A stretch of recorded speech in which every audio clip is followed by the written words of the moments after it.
नमस्कार मंडळी, स्वागत आहे तुमचं आपल्या चॅनलमध्ये. तर मंडळी, काल बनवलेली चौकट आज सकाळी पोच करायची होती.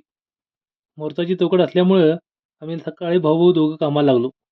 आता जी नवीन पद्धत आल्या त्या पद्धतीनुसार म्हटलं तर त्याला चिकटपट्टी गुंडाळायचं होतं. एकंदरीत त्याला बांधकाम करताना पाणी वगैरे लागू नये, त्यामुळे चौकटी बेंड वगैरे येतात, त्यामुळं हे असं करावं लागतं. पाणी लागत नाही असं नाही चौकटींना, पण थोड्या प्रमाणात लागतं. मग काय, पार्सल तयार करून पोच करण्याचं काम पण आमच्याकडेच होतं. दादा आणि मी दोघांनी मिळून चौकटी पटकन मग गाडीमध्ये भरलो. दादा मग चौकटी पोच करायला गेला. तेवढ्या तिकडे पप्पांनी भरून वांग करायचा बेत आखलेला. मग मी पण त्यांच्या कामात सामील झालो. सकाळ सकाळी आमची धावपळ चालू होती, कारण दादा आणि पप्पा परत साईडवर कामावर जाणार होते. आता भाजी केलंय म्हटल्यावर चपाती तर करावं लागणारच होती. मग काय, मग चालू झाला आमचा चपातीचा कार्यक्रम. पटकन मग चपातीचं पीठ मळून घेतलं आणि चपात्या लाटायला चालू झाल्या. मग पप्पांनी तिकडे पटापट चपाती भाजून घ्यायला सुरुवात केली. तसं काम पटकन आवर. त्यात झालं असं की पीठ मळताना 2 टायमाला पुरतील एवढ्या चपात्याचं पीठ मी मळलेलं. मग काय, आता तात्पुरत्या दुपारपुरत्या एवढ्या चपात्या आपल्याला लाटायच्या होत्या. हे असं आमचं चालूच राहणार आहे. तर चला वळूया आता आपल्या अतिविचाराकडं. आनंदी राहायचं असेल तर सगळं कळून न कळल्यासारखं वागण्याची कला आत्मसात करावी लागते. प्रत्येक गोष्टीला प्रतिक्रिया दिली तर मन कायमचं थकलेलं राहतं. काही प्रश्नांची उत्तरं माहीत असूनही शांत राहणं हेच खरं समजुतीचं लक्षण असतं. आयुष्यात सगळ्या गोष्टी आपल्या मनासारख्या घडत नाहीत, हे स्वीकारणं गरजेचं असतं.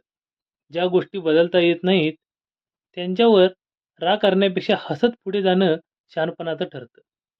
कारण राग आपल्यालाच जाळतो आणि समोरच्याला काहीच फरक पडत नाही.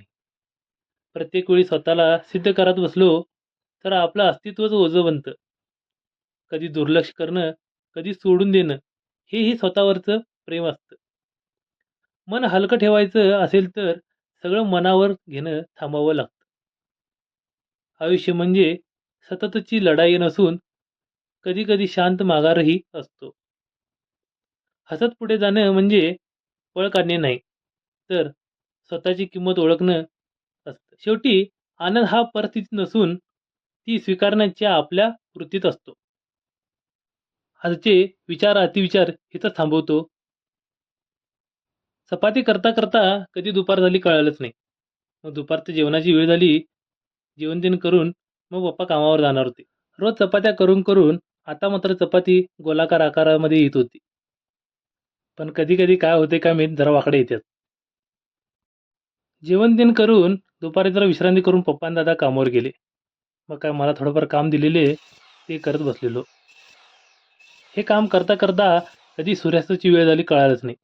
मग काय, सूर्यदेवांचं दर्शन घेतलो, दिलेलं काम पूर्ण करून मग आता काम बंद करण्याची वेळ आली. मग आज जाऊन बघतोय तर काय, हे अजून होतं आपल्या वाटेला. मग काय चालू केली. घेत होता घासभांडी या पद्धतीनं पटापट भांडी घासायला सुरुवात केली. भांडी घासून होतात न होतात तोपर्यंत म्हणजे पप्पांनी फ्रीजमध्ये ठेवलेलं दुपारचं पीठ काढलं. मग काय, चपाती लाटायला सुरुवात केल्या. असं करत करत जेवणाची वेळ आली. मग जेवून निवांत झोपी गेलो.